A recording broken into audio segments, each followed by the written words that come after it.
శాఖ రివ్యూలో AP CM Chandrababu సంచలన వ్యాఖ్యలు చేశారు. ఆడబిడ్డలపై అఘాయిత్యాలకు పాల్పడితే అదే వారికి చివరి రోజు కావాలన్నారు. విచారణలో పోలీసులు ఆలస్యం చేస్తే తానే ఘటనా స్థలానికి వెళ్తానని చెప్పారు ముఖ్యమంత్రి. పోలీస్ శాఖలో స్పష్టమైన మార్పు కనిపించాలని, నేరం చేస్తే శిక్ష తప్పదనే భయం కల్పించేలా పనిచేయాలన్నారు. శాంతి భద్రతల విషయంలో రాజీ పడేదే లేదన్నారు చంద్రబాబు.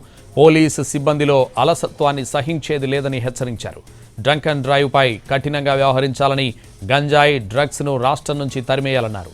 డ్రోన్స్ను వినియోగించి గంజాయి పంటను నాశనం చేయాలని ఆదేశించారు.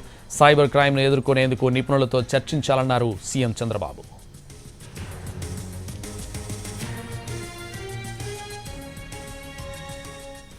హోంశాఖ రివ్యూలో ఏపీ సీఎం చంద్రబాబు సంచలన వ్యాఖ్యలు చేశారు.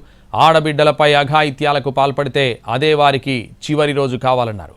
విచారణలో పోలీసులు ఆలస్యం చేస్తే తానే ఘటనా స్థలానికి వెళ్తానని చెప్పారు ముఖ్యమంత్రి. పోలీస్ శాఖలో స్పష్టమైన మార్పు కనిపించాలని, నేరం చేస్తే శిక్ష తప్పదనే భయం కల్పించేలా పనిచేయాలన్నారు. శాంతి భద్రతల విషయంలో రాజీ పడేదే లేదన్నారు చంద్రబాబు.